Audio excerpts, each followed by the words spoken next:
this could unlock the Edmonton Oilers in the absence of still no Leon Draisaitl or Connor McDavid as the Oilers take on the Dallas Stars tomorrow night. And you saw in the intro, Jeff Skinner could be the key towards the Oilers' potential playoff success and even leading up to the Stanley Cup playoffs without either of those two superstars. All that and more today on Oilers Digest. But first, if you have not subscribed to the channel already, folks, why haven't you done so? Make sure you hit that subscribe button down below for any and all Oiler content, because yeah, it's getting close to the Stanley Cup playoffs and the content is going to get a whole lot more juicy. But without further ado, next man up. Yes, in the intro you saw Jeff Skinner, and he's been heating up, but we still have some smaller business to take care of. Of course, the Oilers still have one more night to wait before they take on Mikko Rantanen in the Dallas Stars at 9 o'clock Central, 8 o'clock Mountain. And again, yeah, no McDavid or Draisaitl, unlikely to play any of the 3 games this week. Of course, there's a back-to-back with Dallas in Seattle Wednesday, Thursday, and unfortunately, it looks like those two will be unable for the Calgary Flames matchup on Saturday night. Of course, Battle of Alberta with no McDavid or Draisaitl, but that just gives extra incentive for the guys to get it done without them against easily their biggest rival in the National Hockey League. If the Oilers get that huge win, that could give them some much-needed momentum forward onwards towards the end of the regular season. But also some more news here from Jason Gregor. Evander Kane and John Klingberg skating. Of course, we're not expected to see Evander Kane until the end, or I should say, the start of the Stanley Cup playoffs there, if he'll be ready for Game 1. It's not too sure yet, but John Klingberg, of course, still dealing with his injury, but he's skating, and due to a maintenance day, Mattias Ekholm was not skating, but he looks all fine and well. But the Oilers, same 12 forwards with Kasperi Kapanen and Corey Perry swapping lines. Kapanen with Adam Henrique and Zach Hyman, and then Corey Perry with Derek Ryan and Max Jones, which creates one heck of a negative speed negative foot speed line there with that fourth line. So very, very interesting. And one added note here from Jason Gregor, Ty Emberson is healthy. He's just been a healthy scratch the past few games. Of course, he had a really rough stretch there before he was healthy scratched. Of course, this is his first full NHL season. You can't just throw him into the fire and expect him to be, a Norris Trophy candidate defenseman. It takes time for defensemen to develop, and, I don't see anything negative with that. But hopefully we do see Ty Emberson closer to the end of the regular season, as he's a right-handed defenseman, and that is very crucial on the Oilers PK. I know there was no Oilers PK on Saturday night, where all 4 players were left shot defensemen, and that could really bite them on zone entries from the other team. It's all strategy, folks. It is all strategy. But like I said, the only switch on the forward side is Corey Perry for Kasperi Kapanen. The top line of Vasily Podkolzin and Ryan Nugent-Hopkins and Victor Arvidsson remain the same, as well as Jeff Skinner, Matisse Janmark, and Connor Brown. Now you're asking, well, why isn't Jeff Skinner elevated into the top 6? And that's a great question, but again, on Saturday night, they had a fantastic game against the Seattle Kraken. There's 16, shot attempts for.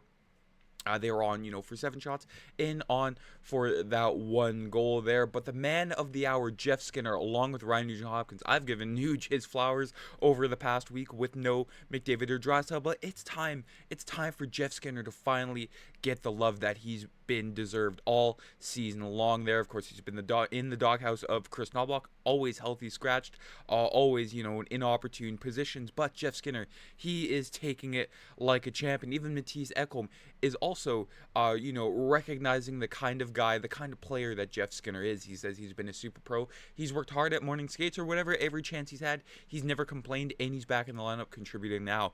That's the way he should be handling stuff, and I give him all the credit in the world. Adding on, he's used his legs a lot more. He looks rejuvenated. Players like that sometimes are almost like a magnet to the puck. The puck just seems to find him right now. I've got to give him a lot of credit. He's hung in there, and he's coming through for us when we really need it.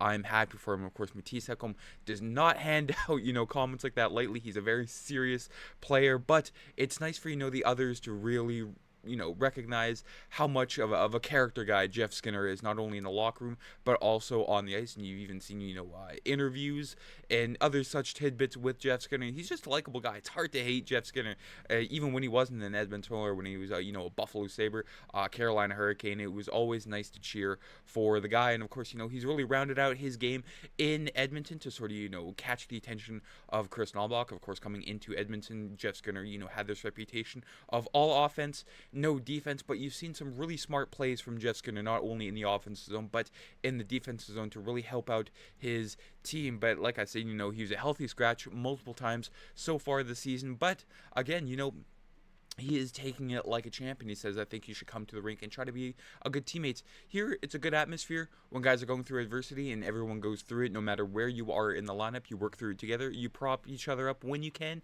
And we got a lot of veteran guys who are aware of what everyone is going through. I'm just happy to be a part of that. And, of course, just a great attitude from Jeff Skinner. Of course, the great attitude leads to great confidence on the ice, and again, could unlock the Oilers, leading up to the Stanley Cup playoffs. And of course, Jeff Skinner has never played in an NHL playoff game before, so again, that extra boost, that extra confidence could really help the Oilers when it is needed. And of course, that's still a team right now, again, without McDavid, Draisaitl, Trent Frederic, Evander Kane, so on and so forth. So, of course, lots of things could unlock the Edmonton Oilers, but Jeff Skinner is a key part in that well-oiled machine. No pun intended there, but just taking a look, at his advanced analytics on the ice, compared to, his time in Buffalo, in Carolina there, where, he's kind of leaking, other offensive, chances for the other team. Of course, he's also playing big-time minutes, but in Edmonton, of course, a 51% Corsi for percentage, so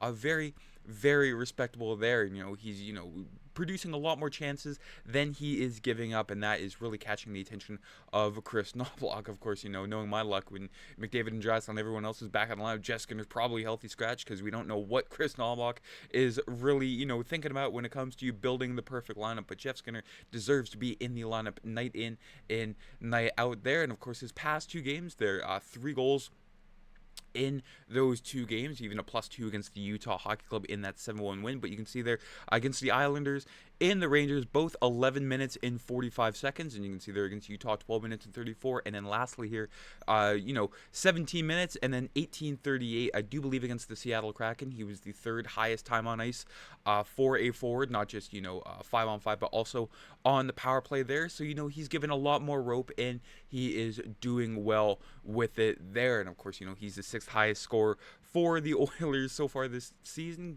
only playing 60 games compared to, Draisaitl played 68, Nugent-Hopkins 69. So Skinner, with, a limited amount of time, I don't want to say, too limited, but, he's played less games than the others on this list, but still 14 goals, very, very respectable. And even, again, Kris Knoblauch is noticing him out on the ice. From a coach's standpoint, you just want a player making plays, and right now Jeff is doing that. Last 2 games especially, like we just mentioned, he's been really good. There's a guy with confidence. When you're not scoring, you're putting it over the glass or into the goalie's chest, thinking, here's a good chance, I don't want to give up on it. There's a knack to scoring. He's been a true pro, and the Oilers will need that true pro leading up to the end of the regular season, as it's sort of a murderer's row for a good chunk of the regular season. Of course, they have Dallas tomorrow night, the Battle of Alberta on Saturday night against Calgary. Huge divisional games against Vegas, and 2 more against Los Angeles. Of course, they still have to play